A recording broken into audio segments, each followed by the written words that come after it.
Hello, आवाज येतोय माझा? Yes, sir. नेटवर्क लॉस झालं होतं मध्ये माझं. ठीक आहे. So in this session we are going to discuss about the experiment number 14, right? Try experiment number 14, determination of chlorophyll A and B, both A and B, hmm, by spectrophotometric method. Okay, so this is our title of today's experiment. So before moving further, have you heard about the chlorophyll A and B? Have you heard about the chlorophyll A and B?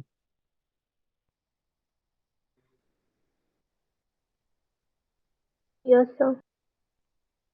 What is meant by the chlorophyll? काय असते chlorophyll? कोण सांगेल? Photosynthesis help करतं.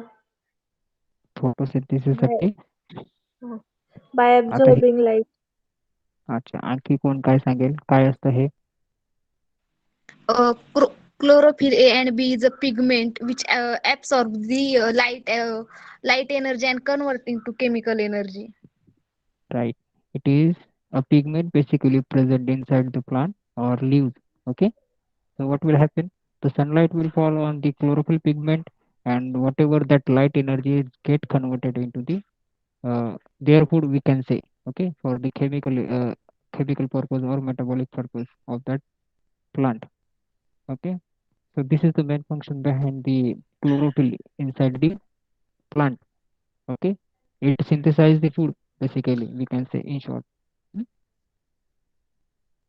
And now question is arise why there is need to study chlorophyll content into the food sample, right?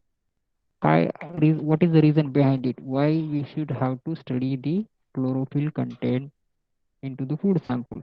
किंवा food sample in sense की आपल्या food टेक्नॉलॉजीमध्ये हा सब एक्सपेरिमेंट का दिला असेल? Why there is need to study?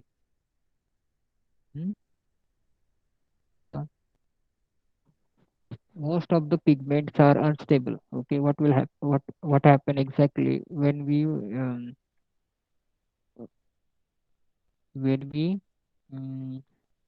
put certain what we say food sample in the open air, they get oxidized easily, right? So sometimes many of आपले जे काही बरेचसे फूड्स आहेत, they are nothing but the plant source ना, बरेचसे असे vegetables. If you take the example vegetables. Okay, so vegetables, most of the veggies are in the leaf form मध्ये असतात. So what will happen?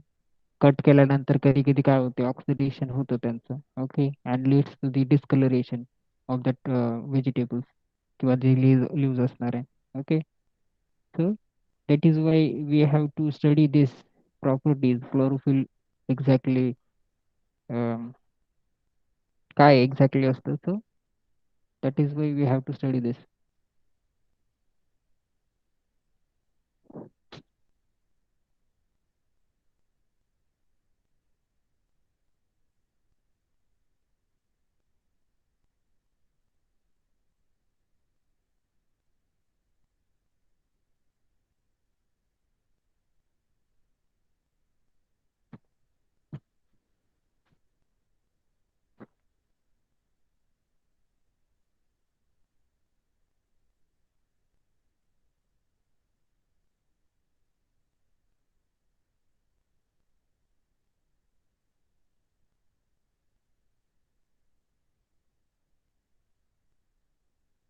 Screen दिसते? Yes, Yes, sir. sir. Okay. मला presentation बनवायला थोडा आज वेळ भेटला नाही. ओके, ऍक्च्युली लेक्चर घ्यायला लागला म्हणून. सो डायरेक्टली वी विल जे काही मेन मेन पॉईंट्स आहेत ना ते आपण डिस्कस करूयात. So basically in this experiment we have to just find out the chlorophyll content of any what we say any leaf or that plant pigment. Okay, कुठली pigment असेल तर फक्त find out करायचे आहे. So we are going to find out that किंवा determine करणार आहे आपण this chlorophyll content by using spectrophotometer metric method. Okay. So before moving further, I would like to give you little information about the this Lambert's-Beer's law. Have you heard about the Lambert's-Beer's law? Uh, wait,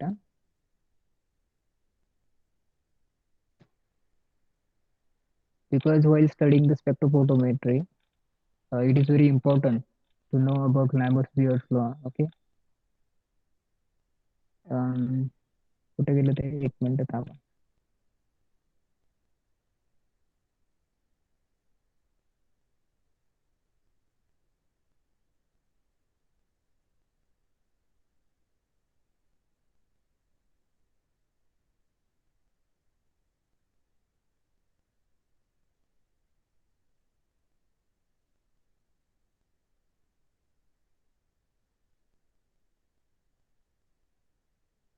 Okay.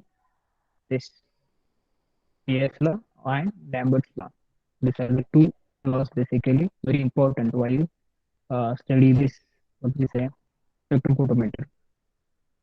So Lambert's-Beer's law जर बघायला जर गेलं आपण, it is nothing but the it is a law which is state that the amount of light basically absorbed, uh, which is inversely proportional to the concentration of the absorbing material in the solution, right? Whatever the light will be absorbed will be inversely proportional to the concentration of that material. Okay, जेवढं concentration असेल तेवढी light काय होणार आहे absorb होणार आहे असं Beer's law म्हणतो. And in other hand Lambert's law when ray of monochromatic light, okay, आपल्याला माहिती आहे spectrophotometer मध्ये एक monochromatic light असते. Okay, so basically what will happen, that monochromatic light will be passed through the absorbing medium. Okay, so the intensity of that light basically what will happen, it will get decreased. Okay, and and the length of the absorbing media will be increased. So certain amount of light will get absorbed by that medium because the sample muscle, right? So what will happen automatically, the intensity of light will decrease. Okay, and the absorbing medium so काही curve आपला असणार आहे. Okay, it will be the increase, the peak will be the increase. Okay,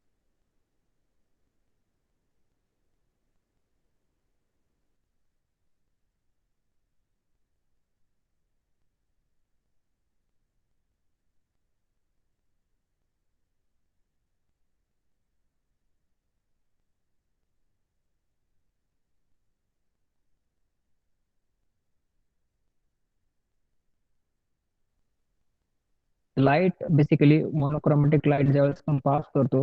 okay, जे काही आपलं medium असेल, जे काही आपलं सॅम्पल असेल, the intensity जी light असणार, intensity of light will get decreased according to the sample absorbing media. Okay, so this is called as Lambert's-Beer's law. एवढंच लक्षात ठेवायचं. किंवा हे एक तुम्ही लक्षात ठेवू शकता, amount of light absorbed is directly proportional to the sorry, inversely proportional to the concentration of absorbing medium. Hmm? So these two laws are very important. Then now we will move with our experiment. So chlorophyll concentration जे मी highlight केले तेवढीच important मी समजतो. So chlorophyll concentration data will provide information on plant photosynthesis potential. Okay, so that is why it is important. Okay, simply आपल्याला माहिती आहे chlorophyll basically helps in the photosynthesis into the plants. Okay, then why there is need to study this chlorophyll content into the food samples. Hmm?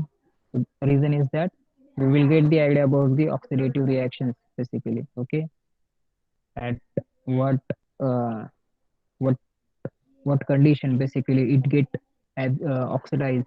Okay, so that idea we will get from this. Then basically equipment, if we see basically there is visible light spectrophotometer is there. Hmm? So this equipment basically used for the determination to find out the chlorophyll content of that of an sample, right? Reagent, आता reagent जर आपण बघायला गेलो for the The following reagents are needed for the chlorophyll extraction and analysis procedure. Okay, so in that there is ammonium hydroxide. Okay, so we will require ammonium hydroxide solution, then 80% of aqueous acetone. तुम्ही ऍसिटोन पण घेऊ शकता ते 80% किंवा methanol पण घेऊ शकतात. Okay, दोन्ही रिएजंट आपण यूज करू शकतो. Then distilled water. Okay, so these three reagent basically required for the run of the experiment of this chlorophyll A and chlorophyll B किंवा एक्सट्रॅक्शन साठी आपल्याला हे तीन रिएजंट इम्पॉर्टंट आहेत. देन जर आपल्याला प्रिपरेशन करायचं आहे, okay, so if suppose we actually basically we need 0.1 normal ammonium hydroxide. Okay, आपल्याला कसं बनवणार आहे 0.1 normal ammonium hydroxide? So we have to dissolve this 0.35 gram of ammonium hydroxide into the 100 ml of distilled water. Okay, so that will give the 0.1 normal चे आपल्याला काय भेटणार आहे ammonium hydroxide, right? Then त्याच्यानंतर आपल्याला एक हे एक अमोनियम हायड्रॉक्साईड आणि ऍसिटोनचं एक काय बनवायचं आपल्याला एक सोल्युशन बनवायचं आहे. So for that purpose we have to dissolve this 0.1 normal of sodium hydroxide solution with this acetone 80% of acetone ह्या proportion मध्ये 1:9. ओके, 10 ग्राम तुम्ही काय घ्यायचं याच्यामध्ये 10 ml काय घेणार याच्यामध्ये सोडियम हायड्रॉक्साईड आहे आणि बाकीचा 90 ml तुमचा काय असणार आहे दिस 80% aqueous acetone किंवा मिथेनॉल जे काही असेल ते. Then we will get the this sorry ammonium hydroxide आणि ऍसिटोन हे दोन्ही आपल्याला भेटणार आहे. Okay, preparation of 80% aqueous acetone solution, that simply we have to take the this distilled water as well as the acetone in the ratio like 2:8. So we will get the 80% of aqueous acetone. Okay, so these are the three chemicals or three reagents basically needed for the run of the experiment of chlorophyll content. Okay, then very important thing, this dilution and the spectrophotometry. So basically याच्या पहिले आपल्याला काय करायचंय extraction method आपण follow करायची. आता extraction मध्ये आपण काय करणार आहे एक्झॅक्टली हे बघा. ओके, प्रोसिजर मध्ये, सो प्रोसिजर मध्ये first of all we have to extract the pigment, this whole process. So first of all for the extraction of the pigment, first of all we have to cut the leaves in the small pieces, then discard the vein and other roughy fibers किंवा जे काही tough fibers tissue असतील, so we have to discard that thing. Okay, then we have to weight that pieces and you should keep that about 0.1 gram of sample from grinding. Actually this is a wrong information here given. Okay, take this 100 gram of the sample and grind that sample in the grinder. Okay, त्याच्यानंतर काय भेटणार आपल्याला एक छोटीशी अशी paste भेटेल. Okay, so we have to put that paste into the tissue or we can say the mortar pestle. Okay, so by using grinder you can make the paste or by using this mortar pestle you're going to make that paste. Okay, both are the same thing. Then after that we have to add 10 ml of 80% of methanol.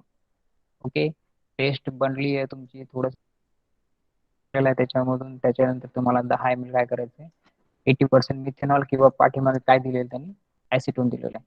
Okay, ऍसिटोन तुम्ही काय करू शकता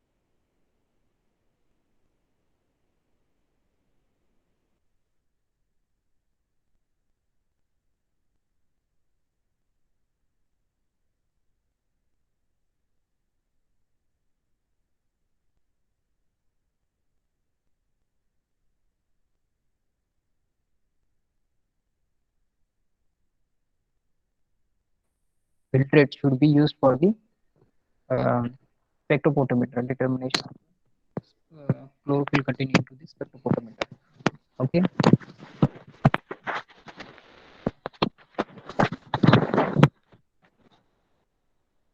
then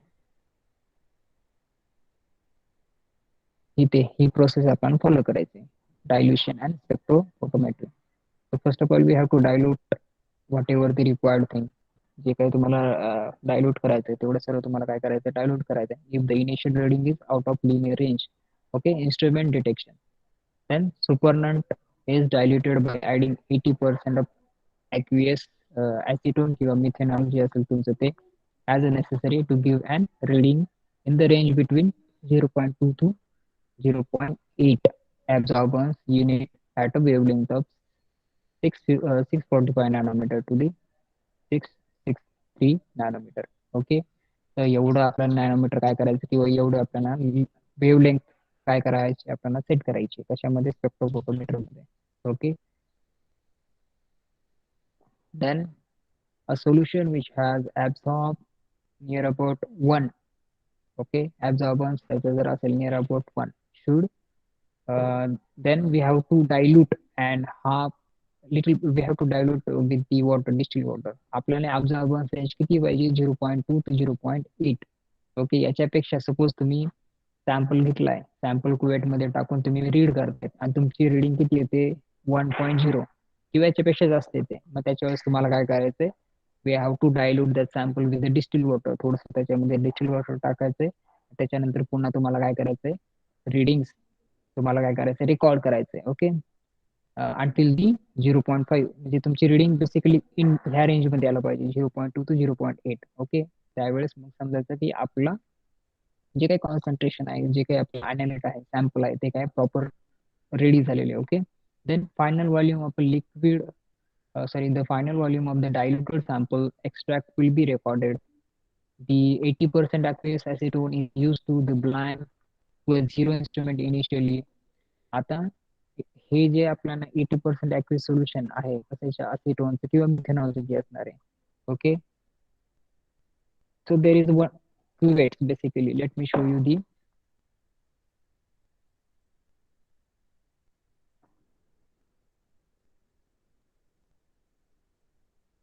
the pictures. You will get the idea about the what exactly cuvettes are and the spectrophotometer. Okay, so these are the cuvettes. It is called as cuvettes. Okay, and एक नंबरला हे दिसते ना, एक नंबरला हे दिसते, it is called as spectrophotometer. Okay, हा जे चेंबर असतो या ठिकाणी आपण काय करतो, हे जे क्युवेट्स असतात हे आपण इथे पुट करत असतो. तर आपल्याला अशा 2 क्युवेट्स घ्यायचे आहेत, त्याच्यामध्ये 80% आपल्याला काय टाकायचं ऍसिटोन टाकायचंय.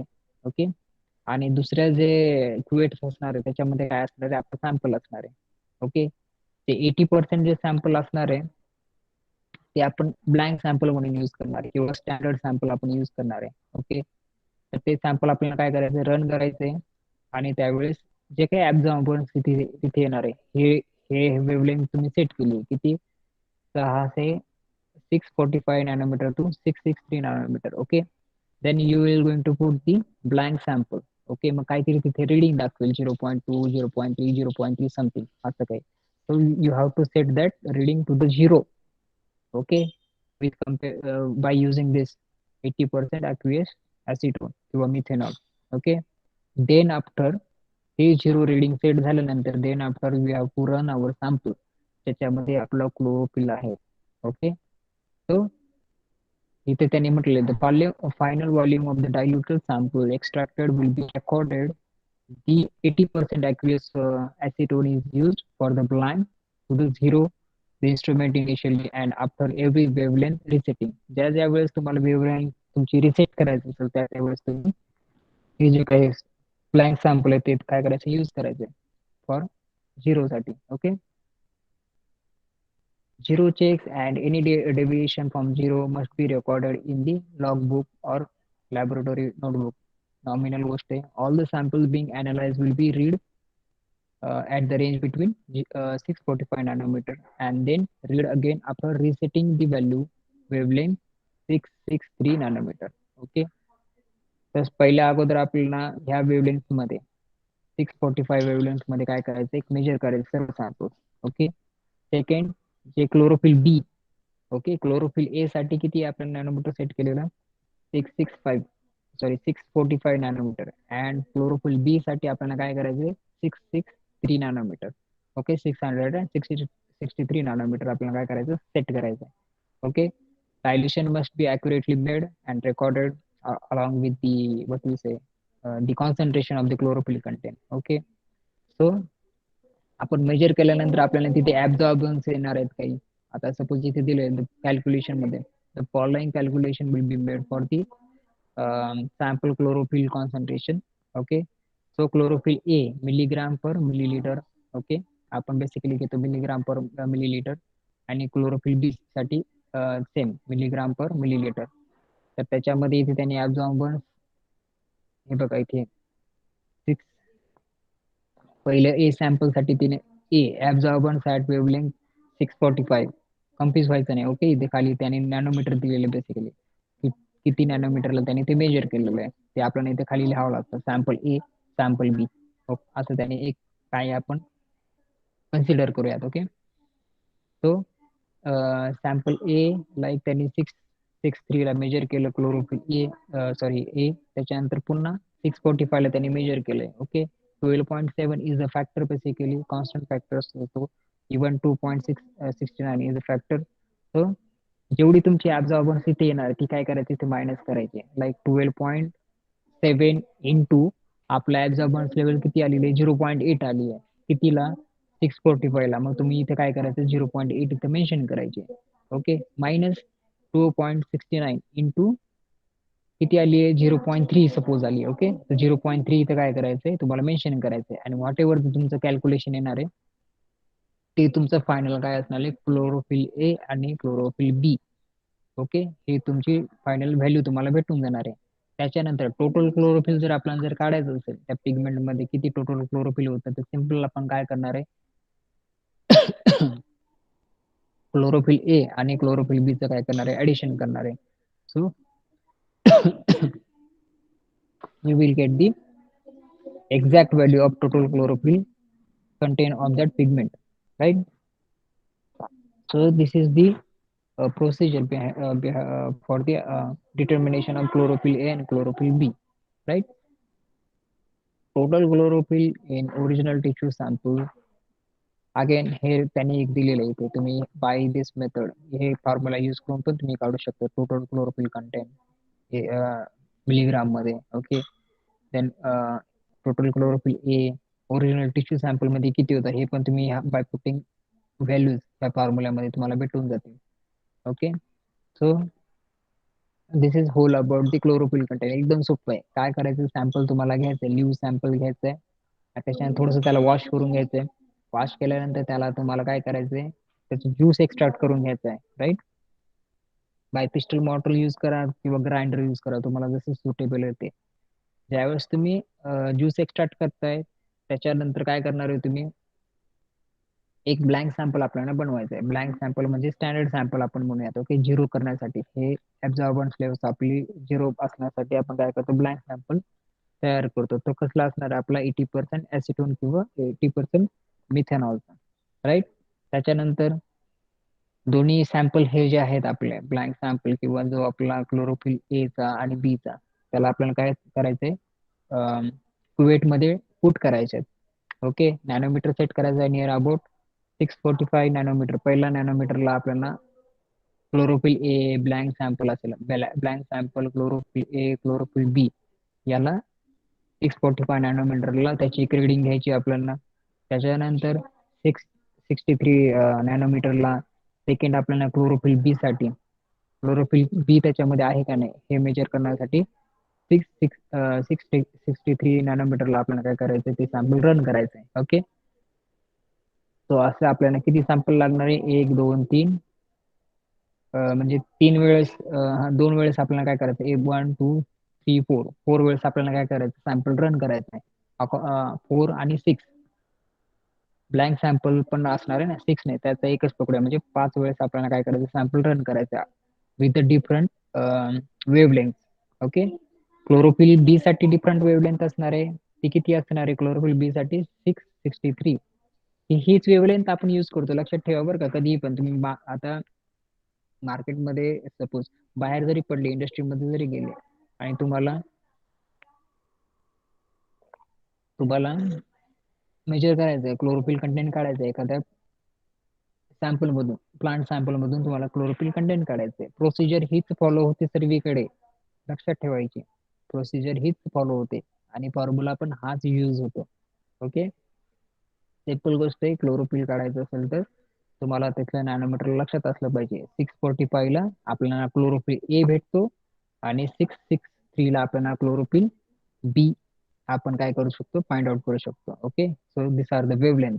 आणि जर आणि बेसिकली त्यांचा ॲब्झॉर्बन्स जी रेंज पाहिजे 0.2 to 0.8 च्या बिटवीन मध्येच पाहिजे. ओके, सो याच्यापेक्षा जर जास्त झाली, सपोज 1 झालं, ओके, तुम्ही ज्यावेळेस सॅम्पल रन करताय आणि ते रिडिंग दिसते 1, मग त्यावेळेस तुम्हाला काय करायचंय, सॅम्पलला थोडंसं डायल्यूट करून घ्यायचंय. डायल्यूट करायचं म्हणजे थोडंसं त्याच्यामध्ये पाणी टाकणार आहे, त्या क्लोरोफिल सॅम्पल ज्याच्यामध्ये तुम्ही पुट केलेलं आहे. ओके, आणि त्याला डायल्यूट केल्यानंतर मग तुमच्या रिडिंग बरोबर 0.2 to 0.8च्या इन बिटवीन येतील.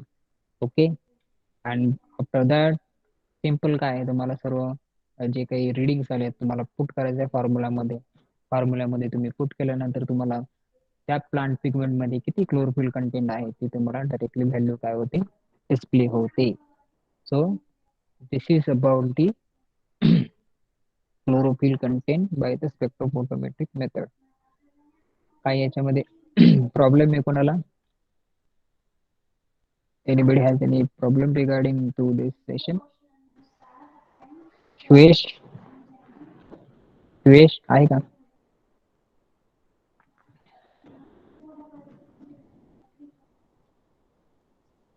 Yes, sir. काय बघितलं आपण आता?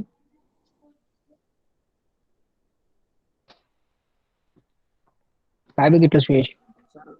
Chlorophyll pigment A हा, and chlorophyll B.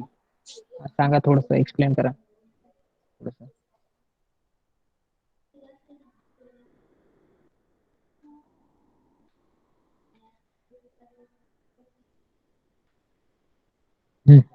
चला, हे घ्या प्रोसिजर आहे तुमच्या समोर, एक्सप्लेन करा, सांगा काय बघितलं.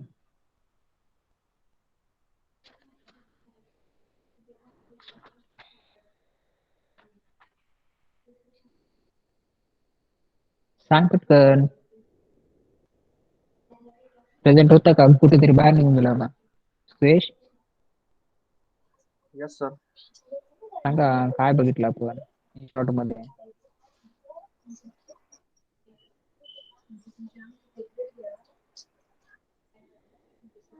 प्रेझेंट होता का जागेवरती, का मोबाईल ठेवून फक्त गेला होता हो साईडला? सर. नाही होतो सर.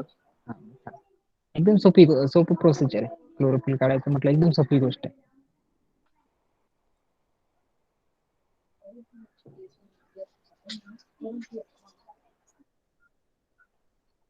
सांगा कसं काढायचं.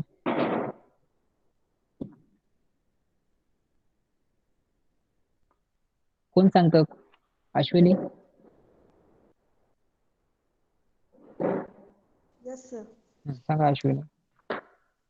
एक्सट्रॅक्शन पिगमेंट करण्यासाठी आपण आधी ते लीव्ज कट करायचे, हम्म, नंतर ते त्याचे फेन्स डिस्कार्ड करून त्याचं वेट घेतल्यानंतर ते ग्राइंड करायचं. बरोबर. ते ती पेस्ट आहे ना, टिश्यू वरती पेस्ट पुट करायची. सिंपल एक गोष्ट आहे, एक जाऊन दे, मी तुला एक एक्झाम्पल सांगू. तुला एखादा व्हेजिटेबल आहे तुझ्याकडे, लिफी व्हेजिटेबल आहे, त्याच्यामधला ज्यूस एक्स्ट्रॅक्ट करायचा आहे घरी. तू काय करणार आहे घरी? ज्यूस एक्स्ट्रॅक्ट करायचा असेल तर काय करणार आहे तू? ग्राइंड करून ते सीव करणार. हा, ग्राइंड करणार म्हणजे त्याचं थोडंसं कुठेतरी ग्राइंड करून घेणार आणि त्याचं ज्यूस काय करणार आहे तू? काढून घेणार ना? हो सर. हा, सेम कंडिशन इथे अप्लाय होते. हे पण काय, इथे लीफ आहे आपलं. ओके, मग लीफचा आपण ज्यूस कसा एक्स्ट्रॅक्ट करणार आहे असं काय नाही. ते प्रोसिजर मध्ये तसं दिलंय, अशातला भाग नाही की आपण तसंच आपण फॉलो करायला पाहिजे. तुम्ही तुमच्या वेने पण सांगू शकतात. Okay, take the leaf. हा, बोला. आणि मग ब्लँक सॅम्पल एक तयार करायचं. त्यासाठी 10 ml वॉटर, 80% ऑफ ॲसिटोन और मिथेनॉल, मिथेनॉल यूज करायचं. आणि दोघींपैकी मग एक. हा, दोघींपैकी एक. ऍसिटोन असेल तर तुम्ही ऍसिटोन यूज करू शकतात, मिथेनॉल असेल तर तुम्ही मिथेनॉल यूज करू शकता. ओके, हा मग आपण ते स्पेक्ट्रोफोटोमीटरने ते हे करायचं तर त्याची वेवलेंथ क्लोरोफिल ए साठी 645 नॅनोमीटर पाहिजे आणि क्लोरोफिल बी साठी 663 नॅनोमीटर पाहिजे आणि बरोबर. त्याची रेंज ही 0.2 ते 0.8 दरम्यान आली पाहिजे. जर जास्त झाली, जर रेंज जर 1 येत असेल तर मग ते सॅम्पल आपण डायल्यूट करायचं. राईट. राईट. त्याच्यासाठी equipment feasible light spectrophotometer use करतो आपण. राईट. ओके. तर एवढीच प्रोसिजर आहे याची डिटर्मिनेशनसाठी. आणि तुमचे जे काही व्हॅल्यू आल्या ते तुम्हाला काय करायचं, ते फॉर्म्युला दिलेला आहे तिथे. त्या फॉर्म्युला बघून त्याच्यामध्ये तुम्हाला व्हॅल्यू टाकायची आणि तुमच्या प्लांटमध्ये किंवा तुमच्या त्या सॅम्पलमध्ये किती क्लोरोफिल कंटेन आहे ते डायरेक्टली तुम्हाला by putting that values in to the formula तुम्हाला काय होते, डिस्प्ले होते. बरोबर आहे. So this is all about the chlorophyll content. Simply पुन्हा एकदा मी रिपीट करतो प्रोसेस. ओके. लीफ घ्यायचं आहे आपल्याला. Okay. Then after we have to cut the leaf. Whatever the roughage material जो असेल, वेन वगैरे असेल किंवा फायबरस जो मटेरियल असेल तो आपल्याला काय करायचा, सेपरेट आउट करून घ्यायचा आहे. ओके. रिमेनिंग जो पोर्शन असेल, एक तर तुम्ही ग्राइंडरने तुम्ही त्याची पेस्ट बनवा किंवा पिस्टल आणि मॉर्टर तुम्ही यूज करू शकता. Okay. So by using this tool, you're going to extract the juice. Okay. After that, you have to make other reagent like 80% तुम्ही मिथेनॉल पाहिजे तुम्हाला फॉर द ब्लँक सॅम्पल किंवा 80% ऍसिटोन तुम्ही यूज करू शकता फॉर द ब्लँक सॅम्पल. ते blank sample म्हणजे काय, आपल्याला तिथे स्टँडर्ड 0 करायचं. तुम्ही स्पेक्ट्रोफोटोमीटर ज्या वेळेस ऑन करणार, ओके, ब्लँक सॅम्पल मधून सिम्पली द इंटेन्सिटी लाईट जी असणार, म्हणजे तुम्ही लाईट जी मोनोक्रोमॅटिक लाईट जी तुम्ही पास करणार आहे ना, ती डायरेक्टली काय होणार आहे, ए टू बी पॉईंट मध्ये ऍज इट इज निघून जाणार आहे ब्लँक सॅम्पल. त्यासाठी आपण यूज करतो. ओके. ऍब्झॉर्बन्स त्याच्यामध्ये होत नाही, 0 ऍब्झॉर्बन्स होतं ब्लँक सॅम्पल मध्ये. That is why we are using blank sample. Okay. So by putting that blank sample into the spectrophotometer, we have to make that readings over that display वरती काहीतरी readings येणार, ते आपल्याला काय करायचं, 0 ने सेट करायचे. 0 सेट करून ठेवायचे. Okay. Then after that basically त्याच्या अगोदर आपण नॅनोमीटर सेट करायचं. Okay. 645 nanometre. And then after we have to put that reading to the 0. Then second cuvette मध्ये आपल्याला सॅम्पल घ्यायचा आहे, जो ज्यूस असेल तो. ओके. ज्यूस घेतल्यानंतर तुम्हाला पुन्हा ते सॅम्पल कशामध्ये ठेवायचं, स्पेक्ट्रोफोटोमीटर मध्ये. स्पेक्ट्रोफोटोमीटर मध्ये ठेवल्यानंतर त्याची काय करायचं, रिडिंग घ्यायची. ऍब्झॉर्बन्स लेवल त्याचं काय करायचं, मेजर करायचं. ओके. तो नियर अबाउट तुमचा किती आला पाहिजे, 0.2 आणि 0.8 या रेंजमध्येच ते आला पाहिजे. ओके. सपोज आता तुमचं सॅम्पलची रिडिंग 1 येते, ऍब्झॉर्बन्स लेवल तिथे 1 दाखवत आहे, 2 दाखवत आहे. ओके. मग त्यावेळेस काय करायचं, आपल्याला थोडंसं पाणी त्याच्यामध्ये काय करायचंय, थोडंसं पाणी मिक्स करायचंय किंवा इन अ सेन्स की आपल्याला त्या सॅम्पलला थोडंसं डायल्यूट करून घ्यायचंय. आणि त्यानंतर पुन्हा आपल्याला काय करायचंय, रिडिंग घ्यायचे आहे. ओके. त्यानंतर मग रिडिंग तुमच्या येणार 0.2 0.8 मध्ये तुमच्या जे काही रिडिंग असतील ते येणार. ओके. सिमिलरली क्लोरोफिल बी साठी पण हीच प्रोसिजर फॉलो करायची आहे. फक्त तिथे काय होणार, नॅनोमीटर चेंज होईल. तिथे 663 नॅनोमीटर आपण यूज करतो क्लोरोफिल बी साठी. ओके. 663 का यूज करतो, कारण की त्याच इंटेन्सिटीच्या लाईट काय होतात, त्या तिकून पास होतात. ओके. आणि त्याच इंटेन्सिटीमध्ये क्लोरोफिल बी आपल्याला काय म्हणजे बघायला भेटतो ते स्पेक्ट्रोफोटोमीटर मध्ये. That is Y 663 wavelength is used for chlorophyll B and 645 wavelength is used for the chlorophyll A. Okay, basically this chlorophyll A and chlorophyll B, these are the pigment and which are basically found into the leaf. Okay, basically leaf मध्ये सापडतात and they are used for the synthesis of the food. In simply plant मध्ये food synthesis किंवा फोटोसिंथेसिसचं काम करण्यासाठी मदत करतात. Okay. Energy भेटते नंतर by converting light energy into the chemical energy. It nothing but the photosynthesis. So after getting that reading, there is one formula actually listed over there. एक formula दिलेला आहे त्यांनी, राईट. जसे की क्लोरोफिल ए साठी त्यांनी दिलेला आहे, हा इथे खाली दिसतोय तो 12.7 इंटू ऍब्झॉर्बन्स लेवल तुमचा किती आलाय, 0.2 आलाय. म्हणून इथं एच्या जागी तुमचा 0.2 येणार मायनस 0.69. हा नॉर्मल त्यांचे फॅक्टर्स आहेत, याच्यामध्ये काही चेंज होत नाही. ओके. हे फॅक्टर तेच असतात. ओके. 2.69 त्याच्यानंतर पुन्हा 645 ला तुमचा ऍब्झॉर्बन्स किती आला 0.5 येत असेल तर तिथे 5 लिहायचं आहे आणि इथे मायनस करायचं आहे. मायनस केल्यानंतर तुम्हाला क्लोरोफिल ए ते किती कंटेंट आहे क्लोरोफिल ए चा या सॅम्पल मध्ये तुम्हाला त्याची इथे व्हॅल्यू येऊन जाते. ओके, सिमिलरली क्लोरोफिल बी चं पण तसंच असणार आहे. By putting those absorbance values, you will get the chlorophyll B values. Okay, and if suppose we have to find out the total chlorophyll of that pigment किंवा that sample, simply we have to add that याची जी आहे suppose 0.2 इथे आपण आले suppose यांची reading 0.1 किंवा 0.2 something काहीतरी आला. ओके, तर ते ऍड करायचं तुम्हाला क्लोरोफिल ए आणि क्लोरोफिल बी चं आणि त्याच्यानंतर तुम्हाला काय भेटणार आहे total chlorophyll content of that sample. Okay, by addition chlorophyll A आणि क्लोरोफिल बी आणि इट इज नियर अबाउट किती 1.2 1.3 समथिंग काहीतरी येतं mg per milliliter. So this is what is the calculation for the chlorophyll A and chlorophyll B. Okay, simple practical होतं, एकच छोटंसं practical होतं आणि एवढं काही अवघड पण नाही की आपल्याला एकदम मेहनत घ्यावं लागते. 15 मिनिटात आपलं प्रॅक्टिकल कम्प्लीट होतं हे ऍक्च्युअल मध्ये पण.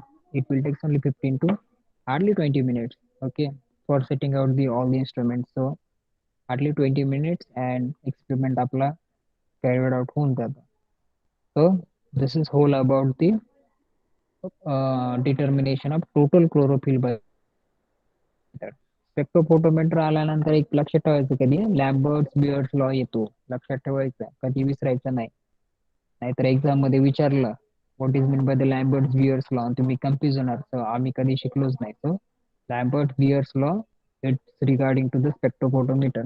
Okay, basically what is Lambert's Beer's law काय म्हणतो, intensity light will be depends on the okay whatever the intensity light of the that passing light, the intensity of light basically depend on the concentration of the sample.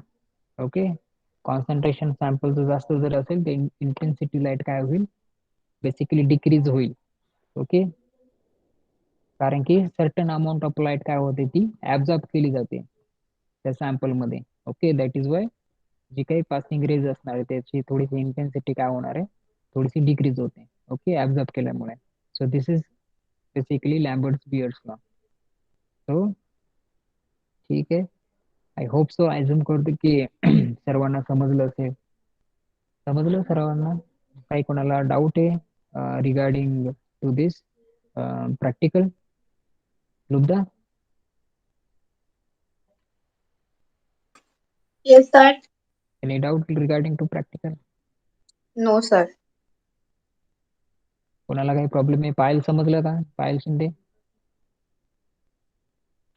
Yes, sir. ठीक आहे, I hope so सर्वांना समजलं असेल. एकदा तुम्ही काय म्हणतात त्याला, आता तुम्हाला शेअर करेल ना मी प्रॅक्टिकल, त्यावेळेस तुम्ही एकदा रीड करा, म्हणजे तुम्हाला एक आयडिया येईल की एक्झॅक्टली कसं प्रोसिजर असते ते. ओके, एकदम easy procedure actually. Chlorophyll content काढणं म्हणजे फार इझी प्रोसिजर असते खरं तर. ओके, ठीक आहे देन. मग मी एंड करतो मीटिंग. मी अज्युम करतो की सर्वांना समजलं असेल असं. ठीक आहे, थँक्यू.